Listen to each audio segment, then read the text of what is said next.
नमस्कार. महाराष्ट्रातील तमाम माता भगिनींचे पुन्हा एकदा आपल्या TV6 मराठी या यूट्यूब चॅनलवरती सहर्ष स्वागत आहे. लाडक्या बहिणींसाठी मोठी आनंदाची बातमी या ठिकाणी आलेली आहे. आता लाडक्या बहिणींना जो वटपौर्णिमा येणार आहे, या वटपौर्णिमेला खास गिफ्ट इथे भेटणार आहे. गिफ्ट कोणते असणार आहे ते म्हणजे जून महिन्याचा हप्ता. हो, आपल्याला माहीत आहे की जो मे महिन्याचा हप्ता आहे, हा हप्ता आपल्या अकाउंटवरती 15 जून रोजी ते जमा झालेला आहे आणि त्यानंतर आणखीन 15 दिवसांनी जून महिन्याचा सुद्धा हप्ता आपल्या अकाउंटवरती इथे जमा होणार आहे. त्यामुळे लाडक्या बहिणीसाठी ही मोठी खुशखबर या ठिकाणी असणार आहे. त्यानंतर दुसरी बातमी इथे येत आहे ती म्हणजे लाडक्या बहिणींना मोठा धक्का बसलेला आहे. कारण की ज्या बहिणीचं 21 वर्षे पूर्ण झालेली आहे ना, त्यांच्यासाठी अजून सुद्धा जी अर्जाची संधी आहे ना, ती इथे उपलब्ध झाली नाही. त्याच्याबद्दल सुद्धा बातमी या ठिकाणी आपण बघणार आहोत. त्यामुळे हा व्हिडिओ शेवटपर्यंत नक्की बघा. बघा इथे वटपौर्णिमेला ओवाळणे मिळणार आहे. दरम्यान येत्या 29 जून रोजी महाराष्ट्रभर वटपौर्णिमेचा सण मोठ्या उत्साहात साजरा केला जाणार आहे.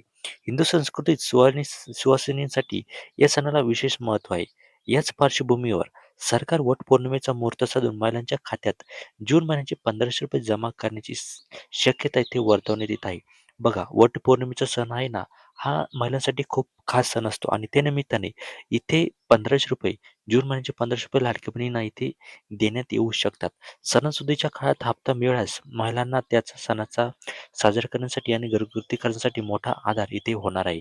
या सणानिमित्त महिलांना साडी घेण्यास, आणखीन त्यांचं काही असेल ते घेण्यासाठी आणि घर खर्चासाठी इथे खूपसा उपयोग होणार आहे या जून महिन्याच्या हप्त्यासाठी. त्यानंतर इथे सोशल मीडिया आणि राजकीय वर्तुळातही वटपौर्णिमेची ओवाळणी म्हणून हा हप्ता 29 जूनपूर्वी किंवा त्याच दिवशी इथे जमा केला जाऊ शकतो. बघा, आजचा वार आहे शनिवार आणि आज किंवा उद्या उद्या तर निघणार नाही कारण की उद्या रविवार आहे. परंतु सोमवारी जे आहे ना, सोमवारी जे पैसे आहेत ते आपल्या अकाउंटवरती इथे जमा होऊ शकतात ₹1500.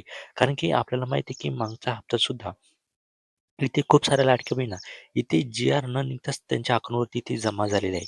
त्यामुळे यावेळेस सुद्धा असं होऊ शकतं की डायरेक्टली पैसे जे आहे ना, ते लाडक्या बहिणींच्या अकाउंटवरती इथे जमा होऊ शकते. त्यानंतर बघा, इथे स्वतः जे आपले उपमुख्यमंत्री एकनाथजी शिंदे साहेब यांनी सांगितलेलं आहे की लाडकी बहीण योजना जी आहे ना, ही बंद होणार नाही. योजना ही सुरूच राहणार आहे.